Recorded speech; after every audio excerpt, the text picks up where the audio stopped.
Hello, welcome back again. Hope you all had a great day. So let's look at the third part of the introductory module on introduction to AI and its role in chemistry. So in the previous session, we looked at what is data analytics, especially in terms of chemistry. We also saw how can we plot a simple graph, though we did not get into the syntax in detail, but we just saw how do you load a reaction file and plot a simple graph. And we also looked at various data formats, especially the structured data, the unstructured data, and examples of these structured data and time series data. Now let us get into the next part where we will be exploring about various types of data in data analytics. Now, if you take up a particular data set, okay, a data set means a file which consists of various data, and data set usually has rows and columns. Now, some data set is usually images. You might also get a data set full of video files, but I'm talking in terms of a structured data. You have a structured data. Now, in the structured data, you have rows and columns. Now, one of the important assumptions about the structured data is that all the data belonging to one row are actually connected. Right? Suppose if you take up a data, let's say for example, if I take this data on my screen, or maybe I'll open another data set. So, if I take up this data that you see on your screen, the assumption is all these data are belonging to experiment 3, right.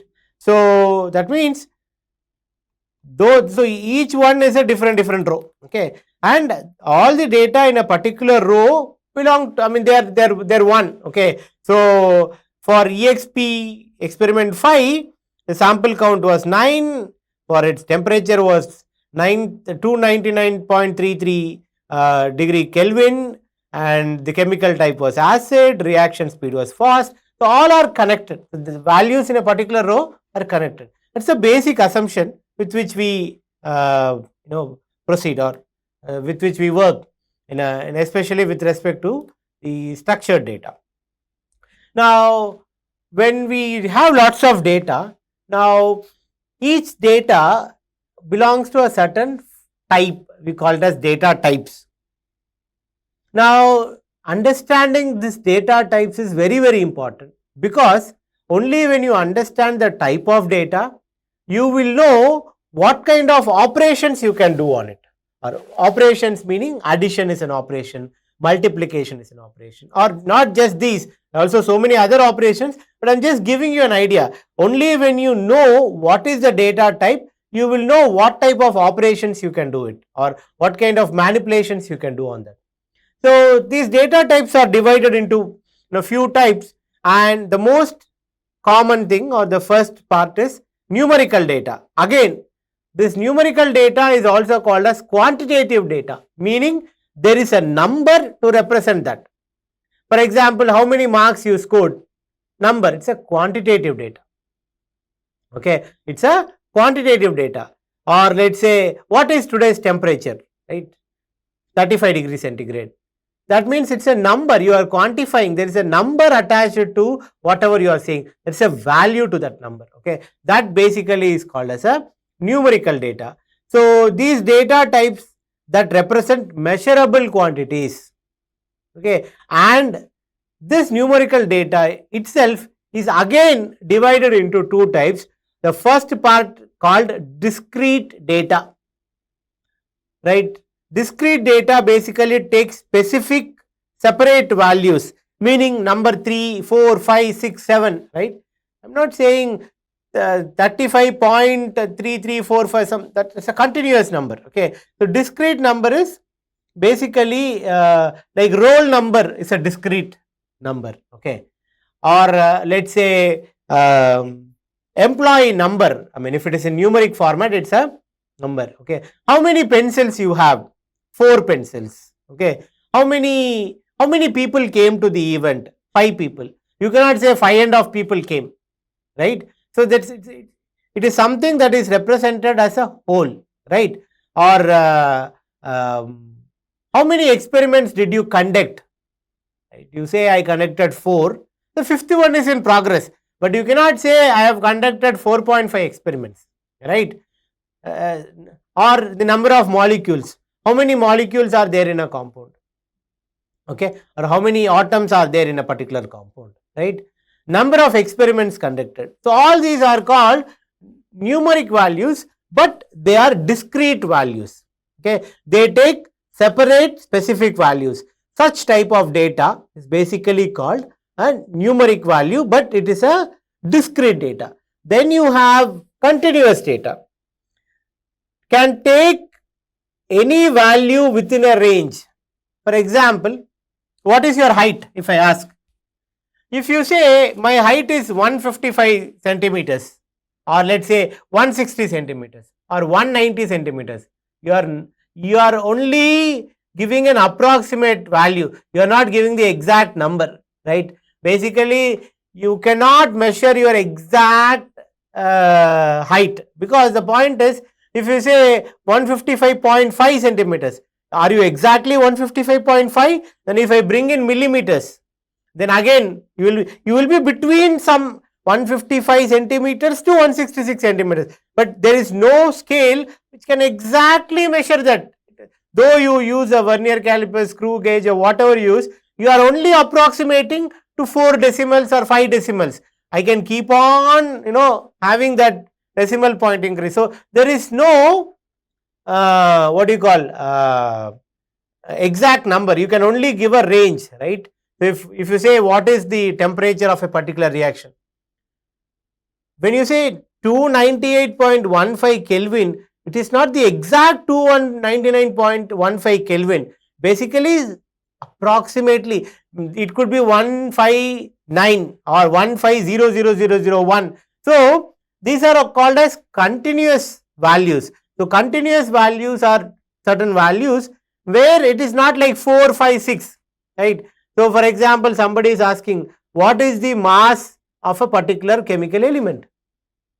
You are only giving an approximate number, closest, whatever is the closest that you can go. What is the closest that the existing devices can measure? That is what you are giving. So such values are called a continuous value. Example, height, temperature, reaction time, the pH value, okay. pH value, basically you'll say 6.5 or 7.5, right? Though it is 7.5, if you still accurately measure, it will be 7.0005 or 7.00192 something, but we approximate it and tell. So all such values are basically called as continuous values. The first one was discrete values, where you give a specific exact number, but there is also another type of data which is basically called continuous data. All things that you measure, mainly height, weight, intensity, speed, velocity, all these things are basically light, speed of the light, right? We are only giving an approximate value that is possible to us, right? But maybe if you still go ahead and write a bigger number, it will give again a large number, but it's not the exact number. That is what I'm trying to say. So continuous data is basically where you are having, basically you would say anything that is in decimals is basically a continuous value. Then you have categorical data, which is called as qualitative data, okay. For example, gender, male, female, that's a qualitative data. True, false, sorry, not true, false. True, false is a Boolean value, so we will keep it aside. So male, female, right? Indian, American or Australian. So you or let's say college student, school student, right? Or let's say teacher, professor. These are all categorical data. So such categorical data is basically called as nominal data. Now this nominal data, again, so they are basically called categorical data. Again, this categorical data is again further divided as nominal data and ordinal data. Okay, nominal data and ordinal data. Nominal data means they are categorical data, but there is no order. I can see male, female, let's say gender, male, female. I can say that it is a nominal data, but not ordinal data, because you cannot say male is better than female or female is better than male. Not possible. So it's a categorical data, but doesn't have any order or ranking. Right? Like say acid, base, salt. Acid, base, salt doesn't have an order. You cannot say that acid is greater than base or base is greater than salt. But when it comes to pH value, yes, it is there. But when you take it as such, okay, as a word itself, or acid, base, there is no order in that. Okay, or enzyme A, enzyme B, solid, liquid, gas. So these are all categorical data, but they don't have an order or a ranking. Such data is categorical data, but it is a nominal data. That is what we call it as nominal, which is a categorical data, but it is what we call it as a nominal data. Then we have ordinal data, where we have category, it is a categorical data, but there is an order, right? The reaction speed, slow, medium, fast, risk level, high, medium, low, priority, high, medium, low, toxicity grade 1, 2, 3. That means the one that is 3 has higher toxicity as compared to 2, as compared to 1. Though they are categories, there is an order, there is a ranking to that. Such data is called as ordinal data, right? So whenever we have data, right, it is very important for us to understand what type of data it is. Is it a numerical data or is it a categorical data? In numerical data, you again have classifications, which we call it as ordinal data, nominal data. Sorry, in numerical you have something called as discrete data and continuous data, and in categorical you have nominal and ordinal. And then you have Boolean. Boolean means true or false, yes or no. Okay, so this is called Boolean value. It can be either true or false, like your bits and bytes, right? Bits 0, 1, 1, 0. That's it. You cannot have anything in between. Okay, is the chemical reaction hazardous? True or false? It's a Boolean value. So it's basically a logical value. You would say logical value. It is yes, no, true, false, correct, incorrect, right? So there's only two. So basically these can be represented by zeros and ones. Yes as 1 and no as 0. True as 1, 0 as no. The Boolean values. Then you have other data, which is basically the string, which contains words, sentence. It could be alphanumeric, special characters, all these things. Maybe lab observations, chemical name like sodium chloride, right? Or storage conditions like keep it away from light. Basically a text data. So again, you have one more data, which is basically the date and time. The column where you either give date, time, or a combination of date and time. It could be anything. In general, we call this as timestamp. In general, we call them as timestamp. This type of data is mainly used in time series data, trend analysis, and temporal values, or when you are trying to do a longitudinal study over the years, right, or over the months. Then you have one column which basically talks about the date and time of the data. So you have the next set of data, which is called the time series data. So these are all various types of data that we encounter in a day-to-day life, and it is very important for us to understand the type of data so that we will be able to select proper data analysis, we will be able to do proper prediction modeling as well as visualization. Okay. Now, for example, treating temperature, right, continuous as a categorical value will limit our insights, right.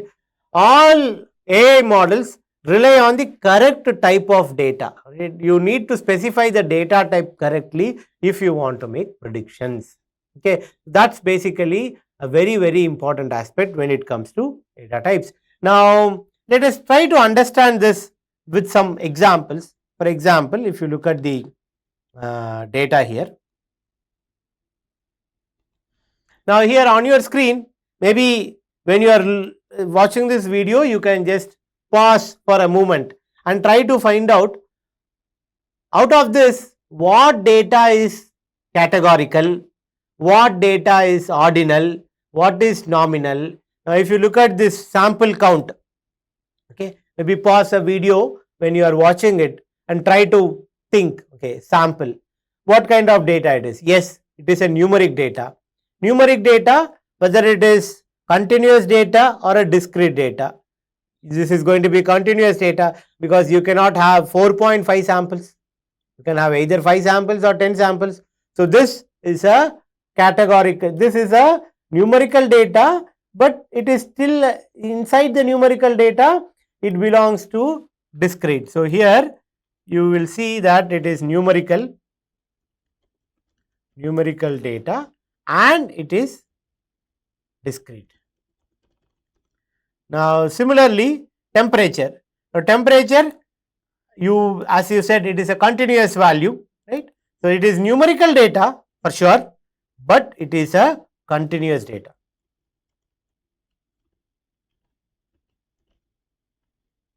Then chemical type, this is a categorical data. In categorical data, okay, I know this categorical. What type of categorical data? Is it ordinal or is it nominal? Now, if you look at this, there is no ranking here. There is no ranking in this data. So, this becomes a nominal data. Similarly, the reaction speed, high, medium, low. So, this is, though it is a categorical data, it is a ordinal data. Then, is it hazardous? True, false. Okay, so this is a Boolean data.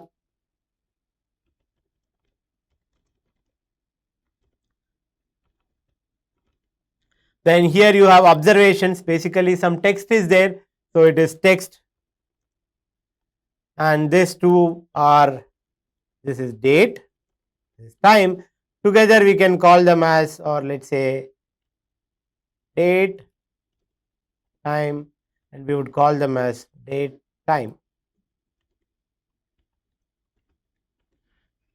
So, this is basically the various data types that are available in the basically when you talk about data science, these are the various data types that we work with, and identifying and understanding the data type is very, very key to that. So, some of the activities, right, or things that you can do from now as a part of, we are coming to the end of module 1 part 1, where we will be talking about, okay, so we have reached the part 3 of module 1. So, here before we conclude this session, I would like to introduce you to some of the important things or activities that you should be start doing from now on as we proceed into more serious and detailed technical topics. One such thing is you might have to start exploring various data sets. Now, where do you start getting data sets? One place where you can get data sets is what we call it as Kaggle. Okay, so Kaggle is a important site. So, if you go to the Kaggle website, right, there are a lot of data sets available. You can explore. This is the one-stop what do you call venue for learning data science. There is so much of code is available here. Lot of data sets are available. So, if you just go to data sets, okay, and then I say chemical reaction, sorry, not there.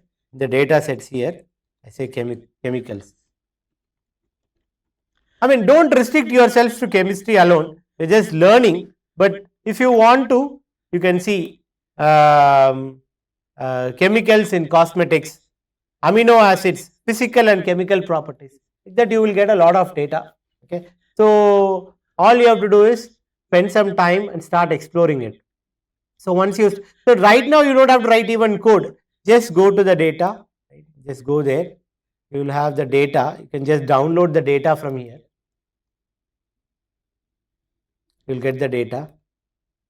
And once you have the data, you can just unzip them. Here I have some data, right? So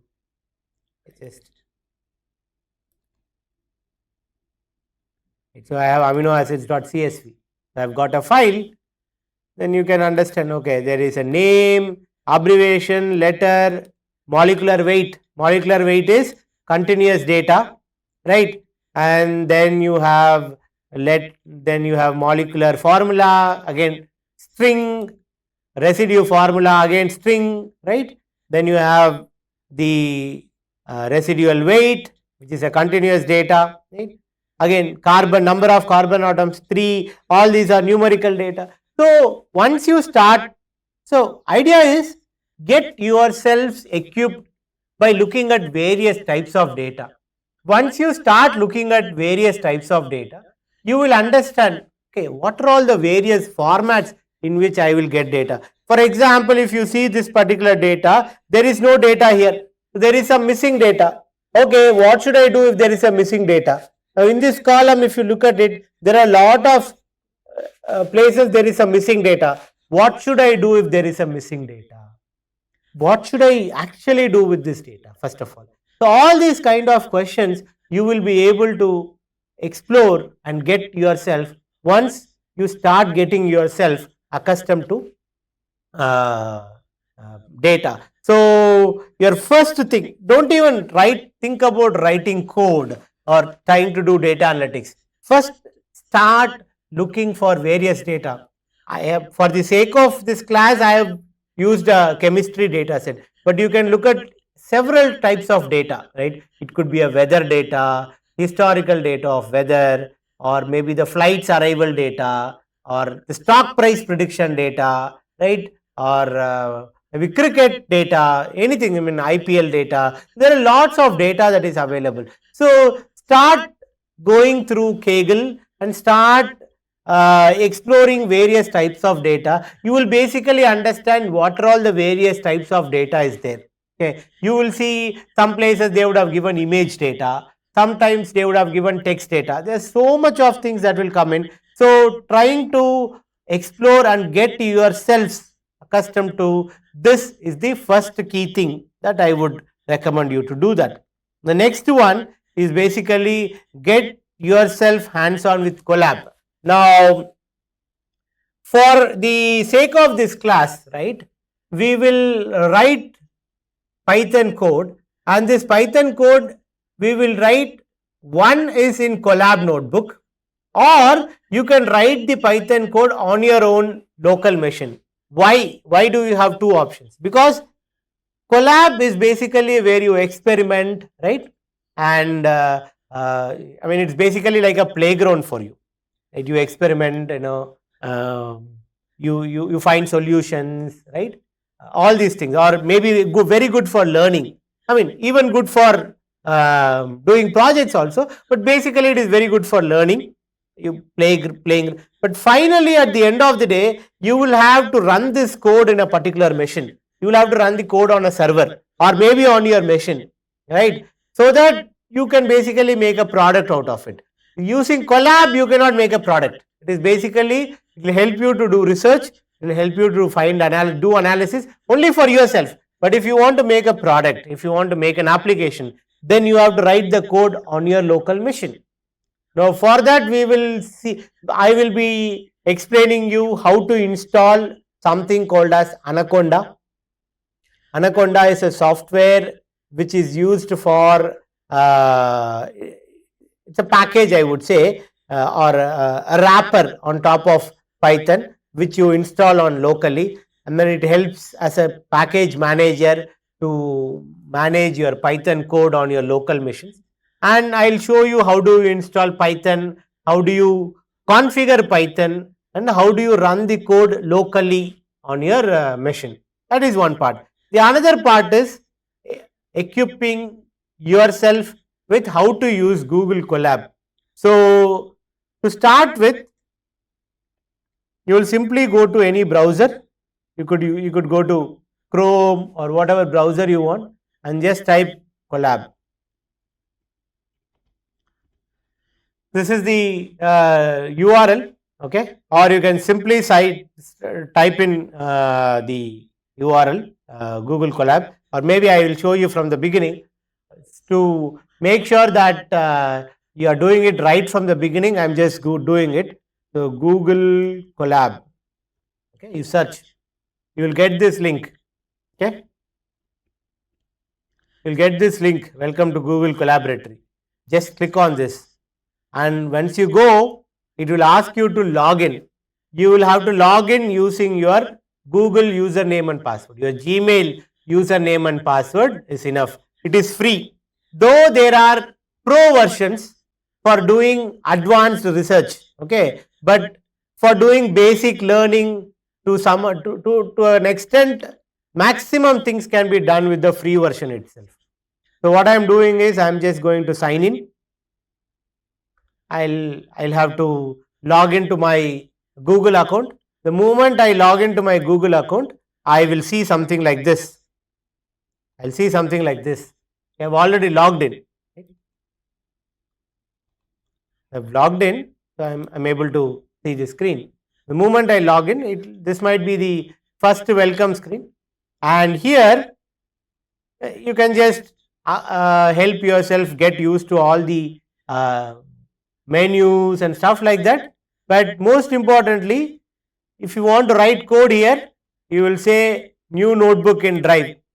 Okay? It will open a notebook. Notebook means a file where you write the code. Okay, you can create multiple notebooks. Okay, you can have multiple notebooks, save them separately. Now this is your notebook. Now you can name your notebook. Here it shows untitled 2, right? So you can just put your cursor there and change the name. Okay, my first notebook. Okay, so here you come, right? So this is where you start. Then the next thing that you will do is basically you will have to say this connect. On your right hand side, you have a button called connect. Only when you connect, you will be able to run the program. Only when you connect, you will be able to run your code. Okay, so click on connect. Now it says it is connecting. The moment it connects, it basically says RAM and disk. Now you can see on your screen, though the text is little small, I cannot zoom it as well. So basically what it says is you are now connected to Google compute engine, okay, and Python version 3 is being used, and you have 12.67 GB RAM. So Google is giving you 12.67 GB RAM temporarily to run your code, right? And it is also giving you some space where you can save your data and execute the code. This is basically how you get the code. Now we will also have to learn some amount of basic Python for doing that. So, but for today's class, because we have just looked at loading the data, what I am going to do is I am going to simply load the data that I have. Okay. Now, how do we load the data? You can just go to on your left hand side, you see something called as files, right? I am moving my screen there, files. Then here you have sample data, right? In this, I am going to click here and say upload. The moment I say upload, it will say what data you want to upload. I say I want to upload this data, right? The moment I uploaded this data, here you can see that data has come, that file name has come, AI chemistry data types. I double click that. On your right hand side, you can see the data. On your right hand side, you can see the data. So basically, we are just getting used to it. Okay, don't worry if you are not able to follow in the first class. Okay, just go to Google, search for Google Colab, look out for Google Collaboratory. Maybe some of you are already used to it, well and good. Okay, people who are very new to this, okay, so you can start using Google Collaboratory, using this one. You uploaded the files. Now I want to load the data. So if I want to load the data, I will say import pandas as PD. Pandas is a Python package mainly used for dealing with data. Okay. Now I have imported this file. You simply click it. It will load the package. Now the package is ready. Now I am opening the another line and I'm going to load that file. Okay. So df is equal to, we need pandas to load the file. So I'm just going to use this PD dot read underscore CSV and I have to give the file name. Okay. What is the file name? To get the file name, just right click on this file, these three dots, you will get copy path. So you simply copy path here and put the path. That's it. Now your data is loaded. The data is loaded and stored here. Okay. Now what you do is, you can simply say, add one more line and say df dot info. If you do this, you will see that experiment IDs and all. So object means string. In Python, for now you understand object means string, right? Again, this is a integer value, right? This is a Boolean value. Float means continuous data, continuous number. Okay, so continuous. So the discrete numbers are represented as int. Discrete numbers are represented as int, whereas continuous numbers are represented as float. Continuous numbers are represented as float. Okay, this is Boolean values are represented as Booleans. Okay, date and time by default it will say as object, but later we will convert them into date and time. We will see that later. All I am trying to do is, I am asking you, before you start the next session, get yourself accustomed to Google Collaboratory, and from there we will look at many other topics going forward. So we are ending the third part of the module 1, and I'll see you in the next module. Thank you.